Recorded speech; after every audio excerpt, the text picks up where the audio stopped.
So, Barbara, before I talk about a specific state, I think it's important to kind of lay out our concept here because you've not heard this, and we're going to talk about this a lot probably in the next couple of weeks. First of all, the Corps of Engineers obviously works for DOD and anything we need to do there, but we also here are actually representing FEMA under direct mission assignments that states send to FEMA and then send back down to me for taskers. This is an unbelievably complicated problem, and there's no way we're going to be able to do this with a complicated solution. We need something super simple. So our concept here is a standard design. This is the approved design that's already been through HHS, briefed the members of the White House, and through FEMA. What we want to do is we want to go into existing facilities primarily. Places that are out there, and I'm mainly going to talk and make it simple, hotels, college dormitories, and perhaps large spaces. So I'll give you an example of a small room and a large room. What we need to do is we need to go in there. These hotels are empty. The people don't have jobs. We would go in and cut a contract to be able to have the state set up a lease with that particular facility, and then we would then take the building over in a period of exceptionally short amount of days, and we would go in and turn this into an ICU-like facility. So there's really 4 different phases. The state has to nominate the facilities in a prioritized order, and I'll talk about Governor Cuomo in a minute.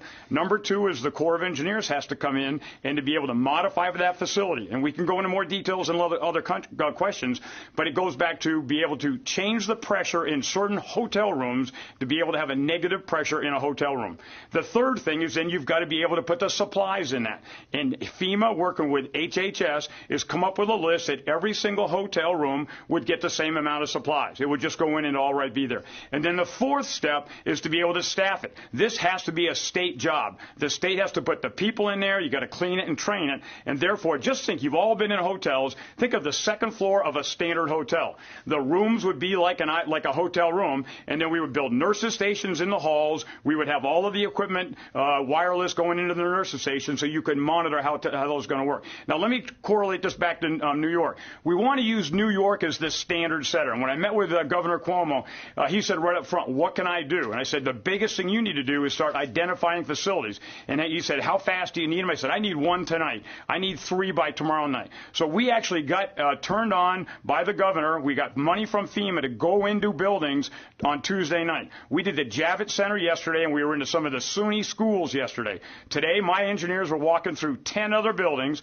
5 of those are hotel-like capabilities, and 5 of those are open spaces to be able to continue to be able to figure out what does right look like. And then we give this design to a contractor, and then he site adapts that design. If it's a hotel with 4 floors, they change a little bit different. If it's got central air, we change it. But the bottom line is we've got to do something very, very quick. Most of the governors are saying that their peak is somewhere around the middle of April. So this does not take all the time in the world to do it. This is what is just barely the most important things we have to do and to be able to come up with a good enough solution. And I'll leave it there, and we can talk later in more detail.